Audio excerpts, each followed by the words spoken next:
कल्पना कीजिए, भारत के सबसे महत्वपूर्ण लड़ाकू विमान की उत्पादन लाइन तैयार खड़ी हो, पायलट तैयार हों, ऑर्डर मौजूद हों, फैक्ट्रियों में दिन रात काम चल रहा हो, लेकिन अचानक एक ऐसी चीज की रफ्तार धीमी पड़ जाए जिसके बिना अरबों रुपए का आधुनिक फाइटर जेट जमीन से आसमान तक पहुंच ही नहीं सकता। वह चीज है उसका इंजन। अब जरा दूसरा दृश्य देखिए। जिस विदेशी इंजन पर भारत वर्षों से भरोसा कर रहा था, उसकी सप्लाई तय समय पर नहीं आती। कीमतों को लेकर नए सवाल खड़े होने लगते हैं। इसी दौरान भारत के एक पुराने इंजन प्रोग्राम से अचानक ऐसी खबरें सामने आने लगती हैं जिसे कभी तकनीकी असफलता का प्रतीक बताकर लगभग इतिहास के पन्नों में दबा दिया गया था। और तभी यूरोप से एक दूसरा देश भारत के सामने अत्याधुनिक फाइटर इंजन साझेदारी का दरवाजा खोलने की कोशिश करता दिखाई देता है। सवाल यह है कि यह सब एक ही समय पर क्यों हो रहा है। और दोस्तों, इस बड़े खुलासे की परतें आगे और भी चौंकाने वाली होने वाली हैं। इसलिए वीडियो को अभी लाइक कर दीजिए और चैनल को सब्सक्राइब जरूर कर लीजिए, क्योंकि ऐसी ही भारत की रक्षा और जियोपॉलिटिक्स से जुड़ी बड़ी खबरों का असली विश्लेषण हम आपके लिए लगातार लेकर आते हैं। क्या वैश्विक रक्षा बाजार में भारत को लेकर कोई बड़ा पावर गेम शुरू हो चुका है? क्या विदेशी कंपनियों को पहली बार यह डर महसूस होने लगा है कि अगर भारत ने लड़ाकू विमान का इंजन स्वयं बनाना सीख लिया तो दुनिया के सबसे बड़े रक्षा बाजारों में से एक हमेशा के लिए उनके हाथ से निकल सकता है? और सबसे रहस्यमयी सवाल, जिस कावेरी इंजन को लेकर वर्षों तक कहा गया कि यह तेजस की जरूरत पूरी नहीं कर पाया, वही कावेरी आज एक नए अवतार में भारत के भविष्य के मानव रहित लड़ाकू विमान कार्यक्रम से क्यों जोड़ा जा रहा है? दोस्तों, कहानी केवल एक इंजन की नहीं है। यह कहानी उस तकनीक की है जिसे दुनिया के शक्तिशाली देश किसी दूसरे देश के हाथ में आसानी से नहीं देना चाहते, क्योंकि परमाणु हथियार बनाना जितना राजनीतिक रूप से संवेदनशील है, आधुनिक जेट इंजन की तकनीक उतनी ही औद्योगिक और वैज्ञानिक रूप से कठिन मानी जाती है। आप फाइटर जेट का ढांचा बना सकते हैं, रडार विकसित कर सकते हैं, मिसाइल तैयार कर सकते हैं, लेकिन अगर आपके पास भरोसेमंद हाई परफॉर्मेंस टर्बोफैन इंजन नहीं है तो आपके आधुनिक लड़ाकू विमान की धड़कन किसी दूसरे देश के हाथ में रहती है। और शायद भारत अब इसी सबसे कमजोर कड़ी को हमेशा के लिए बदलने की तैयारी कर रहा है। दोस्तों, पिछले कुछ वर्षों में तेजस भारत की रक्षा आत्मनिर्भरता का सबसे बड़ा चेहरा बनकर उभरा है। एक समय था जब भारतीय लड़ाकू विमान बनाने की क्षमता पर सवाल उठाए जाते थे। कहा जाता था कि भारत विमान का डिजाइन तो बना सकता है, लेकिन उसे बड़े पैमाने पर तैयार करना और लगातार अपग्रेड करना आसान नहीं होगा। लेकिन तेजस ने धीरे धीरे इस धारणा को चुनौती दी। तेजस मार्क 1 से लेकर मार्क एका, फिर मार्क 2 और आगे एडवांस्ड मीडियम कॉम्बैट एयरक्राफ्ट यानी आमसा तक भारत ने एक पूरी फाइटर एयरक्राफ्ट फैमिली की योजना तैयार कर दी। लेकिन इस पूरी तस्वीर में एक समस्या लगातार बनी रही। विमान भारतीय, एवियोनिक्स में भारतीय हिस्सेदारी बढ़ती हुई, हथियारों में स्वदेशी विकल्प, रडार में भारत की क्षमता मजबूत, मगर इंजन के मामले में विदेशी निर्भरता। यही वह बिंदु है जहां से इस पूरी कहानी का असली तनाव शुरू होता है। तेजस मार्क 1 और मार्क एका के लिए अमेरिकी मूल के JF404 इंजन का इस्तेमाल किया जाता है। यह कोई कमजोर इंजन नहीं है, दुनिया में इसकी अपनी प्रतिष्ठा है और तेजस कार्यक्रम के लिए इसे एक व्यावहारिक विकल्प माना गया। भी देश के लिए समस्या तब पैदा होती है जब उसका एक महत्वपूर्ण सैन्य उत्पादन कार्यक्रम विदेशी सप्लाई चेन की गति से बंध जाता है। अगर इंजन समय पर आया तो उत्पादन तेज होगा, इंजन देर से आया तो विमान तैयार होने के बावजूद अंतिम डिलीवरी प्रभावित हो सकती है। यही कारण है कि इंजन की सप्लाई में हुई देरी ने भारत के अंदर एक बड़ी बहस पैदा कर दी। अब यहां एक बात स्पष्ट समझना जरूरी है, अंतर्राष्ट्रीय रक्षा सौदों में हर देरी को साजिश कहना तथ्यात्मक रूप से सही नहीं होगा। एयरोस्पेस सप्लाई चेन बेहद जटिल होती है। हजारों प्रिसीजन पार्ट्स, विशेष धातुएं, प्रशिक्षित वर्कफोर्स, प्रमाणन और गुणवत्ता जांच जैसे कई कारण उत्पादन को प्रभावित कर सकते हैं। लेकिन रणनीतिक योजनाकार किसी विदेशी कंपनी के स्पष्टीकरण पर बैठकर इंतजार भी नहीं कर सकते। सेना की जरूरत कैलेंडर देखकर नहीं रुकती। अगर किसी महत्वपूर्ण प्लेटफॉर्म की उत्पादन क्षमता इंजन डिलीवरी के कारण प्रभावित होती है तो भारत को उसका दीर्घकालीन समाधान खोजना ही होगा। और शायद अमेरिका से आने वाले इंजनों की सप्लाई में पैदा हुई चुनौतियों ने नई दिल्ली को एक बहुत पुरानी फाइल फिर से खोलने के लिए मजबूर कर दिया। उस फाइल के ऊपर लिखा था कावेरी। दोस्तों, कावेरी नाम सुनते ही भारतीय रक्षा क्षेत्र के जानकारों के दिमाग में एक लंबा और बेहद जटिल इतिहास सामने आ जाता है। यह वह कार्यक्रम है जिससे कभी बहुत बड़ी उम्मीदें थीं। सपना था कि भारत अपने स्वदेशी हल्के लड़ाकू विमान के लिए स्वयं इंजन तैयार करेगा। विमान भी अपना होगा और उसके अंदर धड़कने वाला इंजन भी अपना। लेकिन जेट इंजन कोई साधारण मशीन नहीं है। इसके अंदर हजारों पुर्जे केवल एक साथ घूमते नहीं हैं, बल्कि अत्यधिक तापमान, दबाव और रोटेशनल स्पीड के बीच माइक्रोस्कोपिक स्तर की सटीकता से काम करते हैं। टरबाइन ब्लेड के लिए इस्तेमाल होने वाली धातु, ब्लेड के अंदर कूलिंग चैनल, कंप्रेसर की दक्षता, दहन कक्ष का डिजाइन, इंजन कंट्रोल सिस्टम और आफ्टरबर्नर, हर तकनीक अपने आप में एक विशाल वैज्ञानिक चुनौती है। कावेरी कार्यक्रम के सामने भी यही चुनौती आई।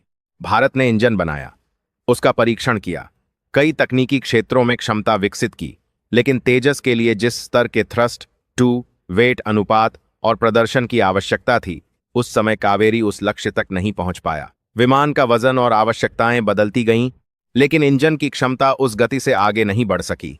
परिणाम यह हुआ कि तेजस को उड़ाने के लिए विदेशी इंजन चुना गया और कावेरी को तेजस कार्यक्रम से अलग करना पड़ा। यहीं दुनिया के कई विश्लेषकों ने कहानी खत्म मान ली।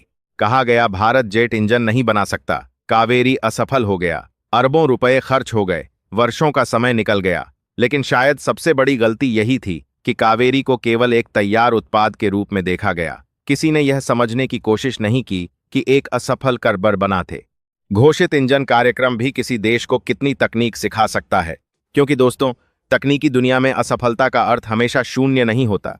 अगर कोई देश पहली बार जेट इंजन बनाने की कोशिश करता है और वह निर्धारित लक्ष्य तक नहीं पहुंचता, तो इसका मतलब यह नहीं कि उसके वैज्ञानिक खाली हाथ वापस आए। उस प्रक्रिया में कंप्रेसर डिजाइन सीखा जाता है, मटेरियल साइंस विकसित होती है, टरबाइन टेक्नोलॉजी पर काम होता है, परीक्षण सुविधाओं की जरूरत समझ में आती है, डिजिटल इंजन कंट्रोल सिस्टम का अनुभव मिलता है, हजारों छोटी तकनीकी समस्याओं की सूची तैयार होती है, और सबसे महत्वपूर्ण बात, अगली पीढ़ी के इंजन के लिए देश को पता चल जाता है कि उसकी वास्तविक कमजोरी कहां है। भारत के साथ भी शायद यही हुआ। कावेरी तेजस के लिए निर्धारित भूमिका में सफल नहीं हुआ, लेकिन कावेरी से पैदा हुआ ज्ञान खत्म नहीं हुआ। गैर टरबाइन रिसर्च एस्टैब्लिशमेंट यानी गैट्रे और भारतीय रक्षा अनुसंधान तंत्र ने इसके अलग अलग हिस्सों पर काम जारी रखा। इंजन के ड्राई वेरिएंट को लेकर नई संभावनाएं देखी गईं। यहां ड्राई इंजन का अर्थ समझना बेहद जरूरी है। लड़ाकू विमान को अचानक अतिरिक्त शक्ति देने के लिए आफ्टरबर्नर का इस्तेमाल किया जाता है। इसमें इंजन के एग्जॉस्ट क्षेत्र में अतिरिक्त ईंधन जलाकर थ्रस्ट बढ़ाया जाता है, लेकिन हर एयरक्राफ्ट को आफ्टरबर्नर की जरूरत नहीं होती। खासकर ऐसे मानव रहित प्लेटफॉर्म जिन्हें लंबी दूरी, कम दृश्यता और नियंत्रित गति पर मिशन पूरा करना हो, उनके लिए एक भरोसेमंद ड्राई इंजन बेहद उपयोगी हो सकता है। यहीं कावेरी के लिए एक नया दरवाजा खुला। भारत भविष्य के लिए stealth unmanned combat air vehicle पर काम कर रहा है। आम भाषा में कहें तो ऐसा मानव रहित लड़ाकू विमान जो दुश्मन के एयर डिफेंस नेटवर्क के भीतर तक जाने की क्षमता रख सके। इसमें पायलट नहीं होगा। इसका डिजाइन रडार सिग्नेचर कम रखने के लिए तैयार किया जाएगा। भविष्य में ऐसे प्लेटफॉर्म निगरानी, इलेक्ट्रॉनिक युद्ध और जरूरत पड़ने पर स्ट्राइक मिशन में महत्वपूर्ण भूमिका निभा सकते हैं। ऐसे एयरक्राफ्ट के लिए इंजन की आवश्यकताएं तेजस जैसे सुपरसोनिक लड़ाकू विमान से अलग होती हैं, और यही वह स्थान है जहां कावेरी का ड्राई वेरिएंट फिर से चर्चा में आया। दोस्तों, भारत में पर्याप्त high altitude flying test infrastructure की सीमाओं के कारण इंजन परीक्षण के लिए रूस की सुविधाओं का इस्तेमाल किया गया। एक फ्लाइंग टेस्ट बेड पर भारतीय इंजन को लगाकर वास्तविक उड़ान परिस्थितियों के करीब परीक्षण किए गए। इस प्रकार के टेस्ट का महत्व बहुत बड़ा होता है। जमीन पर टेस्ट सेल में इंजन चलाना और हवा में अलग अलग ऊंचाई, गति तथा वातावरण में इंजन के व्यवहार को जांचना दो अलग चीजें हैं। हवा का घनत्व बदलता है, तापमान बदलता है, इंजन के अंदर एयर फ्लो बदलता है, कंट्रोल सिस्टम को लगातार प्रतिक्रिया देनी होती है। इसलिए जब कावेरी के ड्राई वेरिएंट से जुड़ी परीक्षण प्रगति की खबरें सामने आईं, तो भारत के एरोस्पेस क्षेत्र में नई उम्मीद पैदा हुई। लेकिन यहां भी हमें सनसनी और वास्तविकता के बीच अंतर समझना होगा। ड्राई कावेरी का सफल परीक्षण यह साबित नहीं करता कि वही इंजन सीधे तेजस में JF404 को निकालकर लगा दिया जाएगा। दोनों भूमिकाओं की जरूरतें अलग हैं। तेजस जैसे लड़ाकू विमान को आवश्यक आफ्टरबर्निंग थ्रस्ट, वजन और प्रदर्शन के बेहद कठोर मानकों की जरूरत होती है। कावेरी का वर्तमान ड्राई डेरिवेटिव मुख्य रूप से मानव रहित प्लेटफॉर्म की संभावित जरूरतों के संदर्भ में देखा जा रहा है।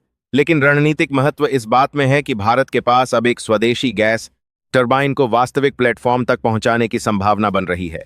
और दोस्तों, कभी कभी किसी तकनीक की सबसे बड़ी जीत यह नहीं होती कि वह अपने पहले लक्ष्य को हासिल करे। सबसे बड़ी जीत यह होती है कि वह मरने से इनकार कर दे। कावेरी ने शायद यही किया। लेकिन इसके बाद एक दूसरी समस्या सामने आती है। मान लीजिए डार्डो ने एक इंजन डिजाइन कर लिया, जटरे ने परीक्षण कर लिया, वैज्ञानिकों ने तकनीक साबित कर दी। अब क्या क्या प्रयोगशाला में बने कुछ इंजनों से भारतीय वायुसेना की जरूरत पूरी हो जाएगी? बिल्कुल नहीं। वास्तविक ताकत तब आती है जब एक देश उसी इंजन को लगातार समान गुणवत्ता के साथ दर्जनों और फिर सैकड़ों की संख्या में तैयार कर सके। यही वह क्षेत्र है जहां भारत वर्षों से चुनौती महसूस करता रहा है। प्रोटोटाइप से प्रोडक्शन तक की यात्रा। आप एक मशीन का पहला नमूना हाथ से बना सकते हैं। वैज्ञानिक हर हिस्से को व्यक्तिगत रूप से जांच सकते हैं। इंजीनियर किसी समस्या को देखकर तुरंत सुधार कर सकते हैं। लेकिन सीरियल प्रोडक्शन में हर इंजन लगभग समान गुणवत्ता का होना चाहिए। पहला इंजन और 50वां इंजन प्रदर्शन में निर्धारित सीमा के भीतर होने चाहिए। प्रत्येक टरबाइन ब्लेड का आकार माइक्रोन स्तर की सटीकता में नियंत्रित होना चाहिए। प्रत्येक वेल्ड, प्रत्येक कोटिंग और प्रत्येक मशीनिंग प्रोसेस का रिकॉर्ड होना चाहिए। और यहां भारत का निजी क्षेत्र खेल में प्रवेश करता है। गोदरेज एयरोस्पेस का नाम भारतीय रक्षा और एयरोस्पेस मैन्युफैक्चरिंग में नया नहीं है।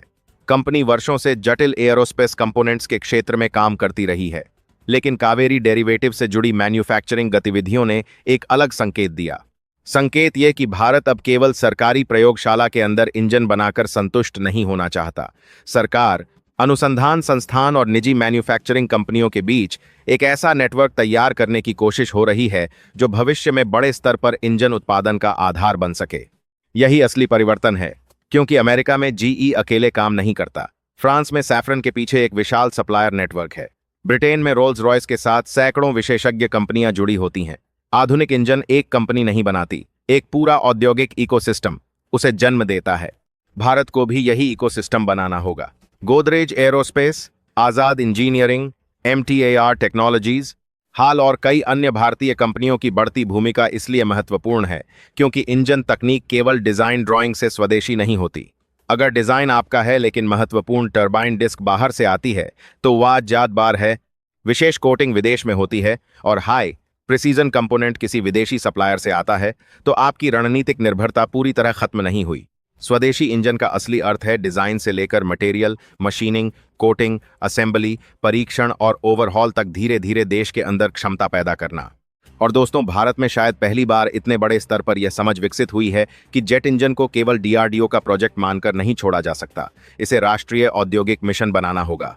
यहीं अमेरिका के GFA 414 इंजन की कहानी भी महत्वपूर्ण हो जाती है। भारत के तेजस मार्क 2 और भविष्य के आमसा के शुरुआती वेरिएंट के लिए अधिक शक्तिशाली इंजन की जरूरत है।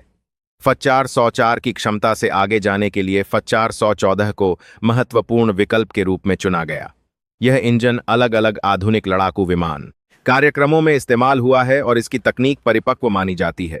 भारत और अमेरिका के बीच भारत में F414 इंजन निर्माण तथा तकनीकी सहयोग को लेकर लंबे समय से चर्चा चलती रही है। कागज पर यह भारत के लिए बहुत आकर्षक दिखाई देता है। लेकिन दोस्तों, जेट इंजन टेक्नोलॉजी ट्रांसफर शब्द जितना सरल सुनाई देता है, वास्तविकता में उतना ही जटिल है। कोई कंपनी आपको इंजन असेंबल करने की अनुमति दे सकती है, कुछ पार्ट्स बनाने की तकनीक दे सकती है, मेंटेनेंस क्षमता दे सकती है, लेकिन क्या वह आपको इंजन के सबसे गर्म हिस्से यानी हॉट सेक्शन की पूरी मटेरियल साइंस देगी? क्या सिंगल क्रिस्टल टरबाइन ब्लेड की पूरी प्रक्रिया आपके हाथ आएगी? क्या विशेष थर्मल बैरियर कोटिंग की केमिस्ट्री और प्रोसेस कंट्रोल मिलेगा? क्या आप भविष्य में इंजन को अपनी जरूरत के अनुसार बदल सकेंगे? यही असली सवाल है। किसी इंजन को भारत में स्क्रूड्राइवर से जोड़ देना और उस इंजन की तकनीक पर संप्रभु नियंत्रण होना दो बिल्कुल अलग बातें हैं। भारत अब शायद यही अंतर समझ चुका है। अगर तेजस मार्क 2 और आमसा जैसे कार्यक्रम दशकों तक भारतीय वायुसेना की रीढ़ बनने वाले हैं, तो भारत केवल वर्तमान इंजन की डिलीवरी नहीं देख सकता, उसे 2040 और 2050 की स्थिति देखनी होगी। कल्पना कीजिए कि भविष्य में किसी बने वाले हैं अंतर्राष्ट्रीय संकट के दौरान भारत को अचानक अपने लड़ाकू विमानों की संख्या बढ़ानी पड़े। क्या भारत बिना विदेशी अनुमति के इंजन उत्पादन बढ़ा पाएगा? क्या जरूरी स्पेयर पार्ट्स उपलब्ध होंगे? क्या इंजन सॉफ्टवेयर में बदलाव किया जा सकेगा?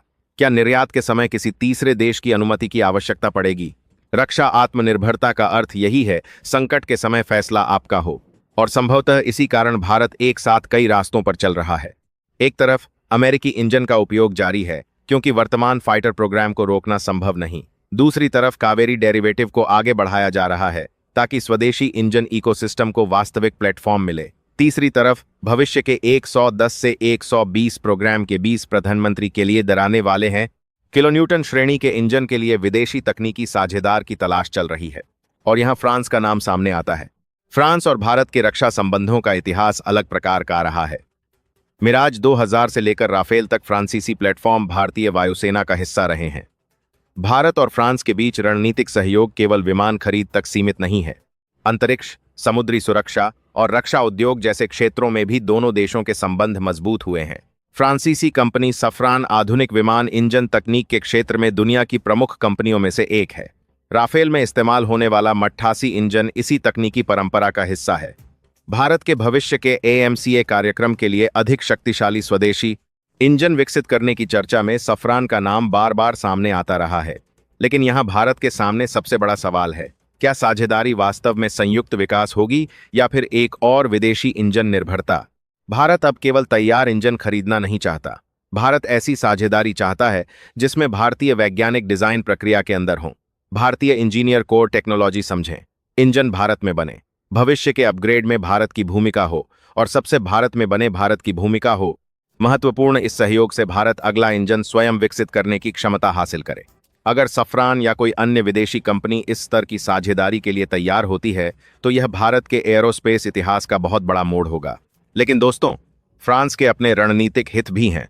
दुनिया में कोई देश केवल दोस्ती के कारण अरबों डॉलर की तकनीक साझा नहीं करता। फ्रांस को भी बाजार चाहिए, उसे साझेदार चाहिए। यूरोप के भीतर भविष्य के लड़ाकू विमान कार्यक्रमों को लेकर औद्योगिक और राजनीतिक मतभेद समय समय पर सामने आते रहे हैं। फ्रांस, जर्मनी और स्पेन से जुड़ा फ्यूचर कॉम्बैट एयर सिस्टम यानी FCAS यूरोप की सबसे महत्वाकांक्षी रक्षा परियोजनाओं में से एक है। इस कार्यक्रम में अगली पीढ़ी के लड़ाकू विमान, रिमोट कैरियर और कॉम्बैट क्लाउड जैसी अवधारणाएं शामिल हैं। लेकिन इतने बड़े कार्यक्रम में सबसे बड़ी समस्या तकनीक नहीं, कई बार नियंत्रण होता है।